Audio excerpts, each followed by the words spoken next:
So most people have had readings, and some would like to that haven't been able to. But when we are talking about the sacred realms, oracle cards, they're very different cards. And when I say to you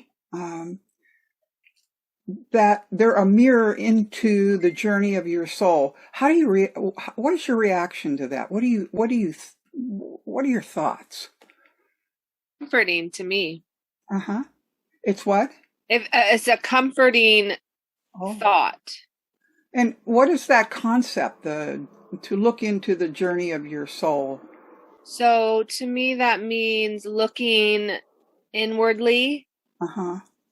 and into my heart to look for a way, like the path, the inner journey. The inner journey. Yeah, that's well put, Misty.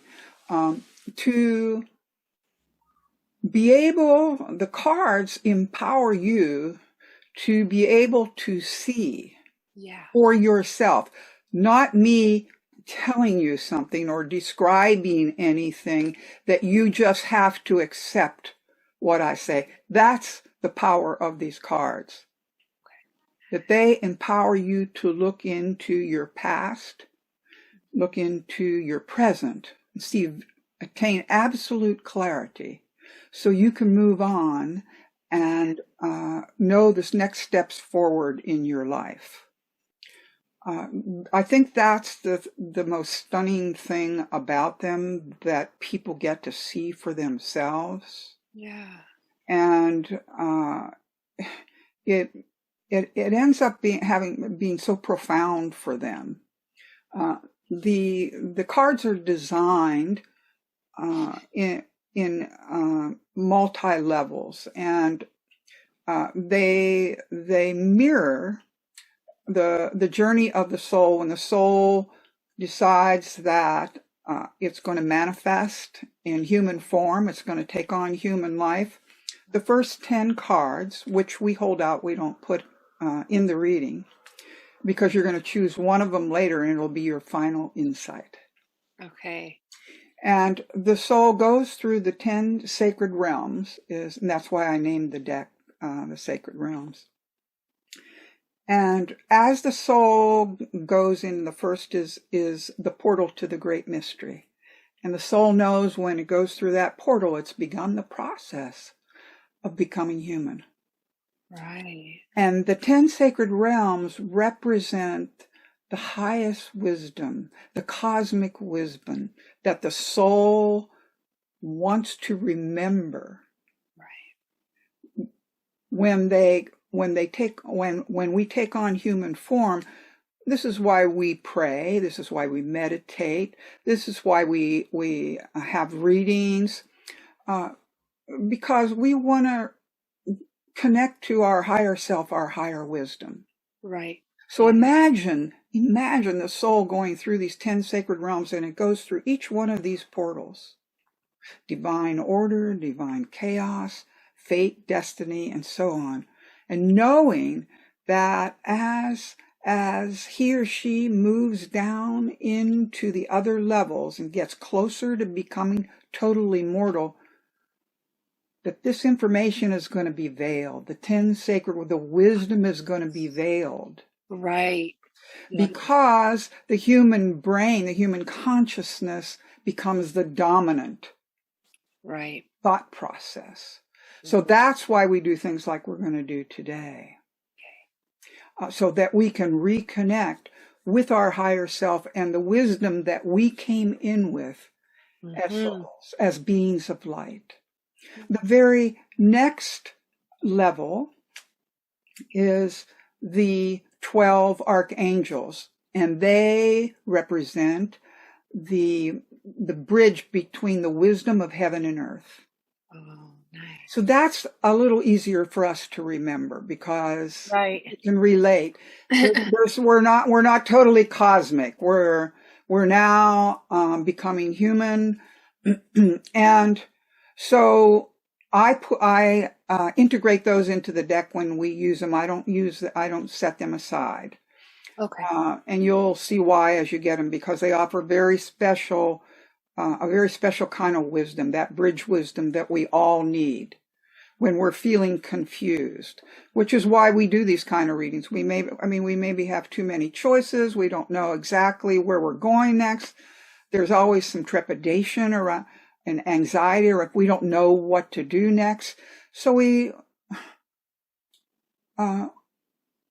able to gain that insight, and the archangels give us the wisdom between heaven and earth and help us get up into our higher selves and remember that.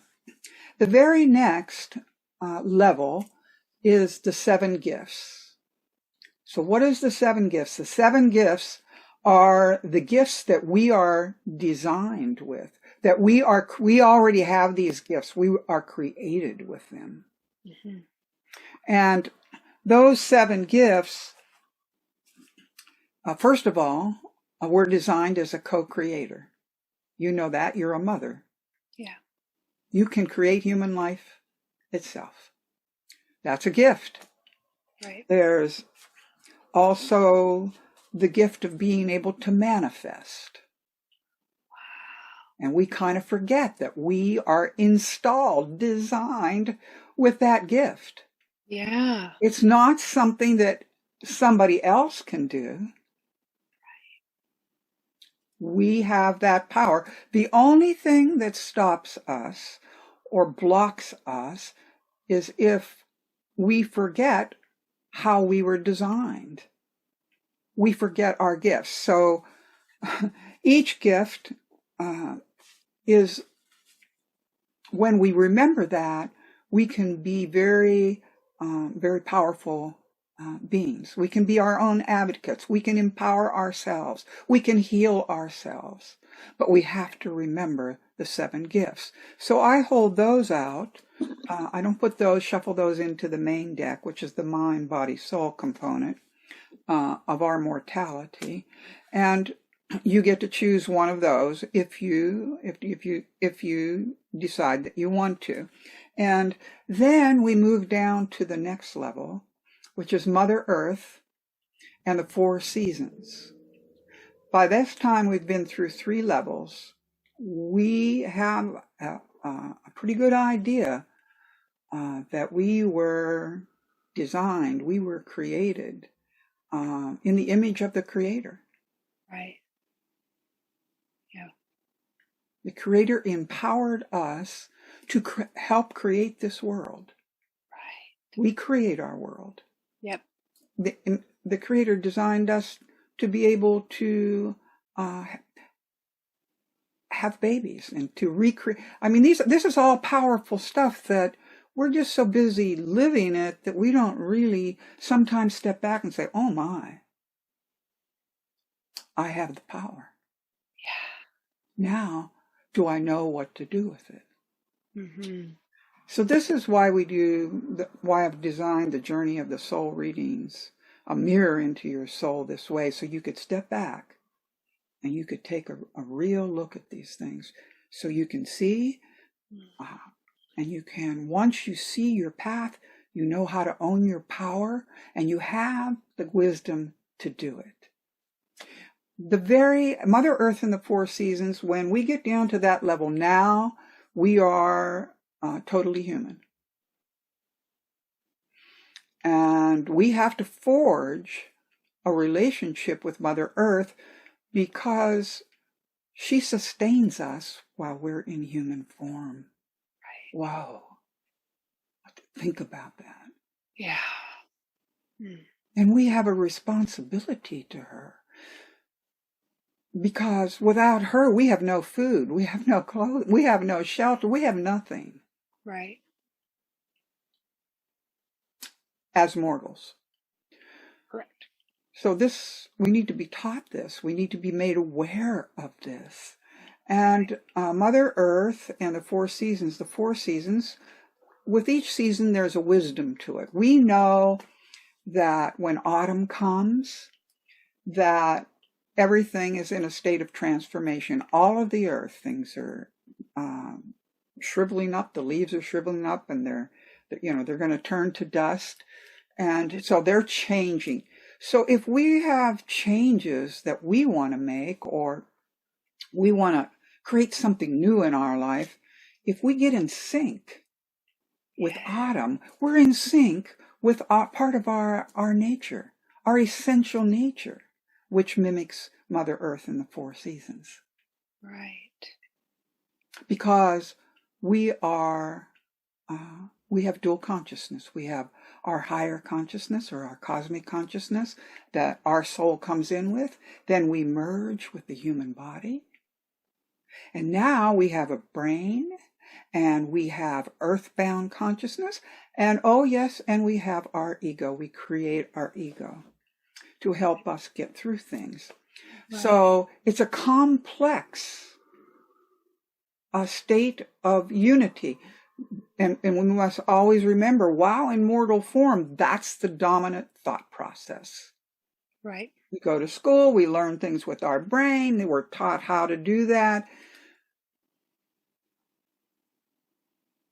And either religion or spirituality teaches us to go up into our higher self and to honor the Creator and the gift of higher consciousness that we still have. We just have to work a little bit. Yes. To get there. Yes. So these are the levels until now. After we've been through the level of Mother Earth and the 4 seasons, we move down into the body of the cards, the larger body of they represent the mind, body, and soul. So they represent the merger of the mind, body, and soul. All the experiences, because now we're designed with emotions. We have all these, we're designed with it's a very complex design, and we've merged our higher self with our mortal self. And it appears to most of us that we have some things to learn down here. Maybe a few, right? Yeah, just a couple. And that's what the mind, body, soul component of the deck presents to you. All the different challenges, the agony and the ecstasy of the human experience. And so this deck, when I designed it, was kind of the culmination of my search for the truth of existence. Wow. And when you set the cards down, and there's 87 of them, when you set them down from 0 all the way to 87, they reflect the journey of the soul from the beginning, when the soul makes the commitment. Mm-hmm. Nobody forces us to come here. Right. We must remember that. Right. Right? Nobody, you're not, there's nobody saying you got to go there. You get to choose. You choose to come here. Yep. You can be as conscious as you want. You can ignore the higher aspect and just be totally mortal, or you can work with both levels of your your full potential consciousness. So that's the beauty of these particular. They're very unique. There's nothing like it. And so this will be a reading for some, and a very profound experience. It'll be a little more than a reading.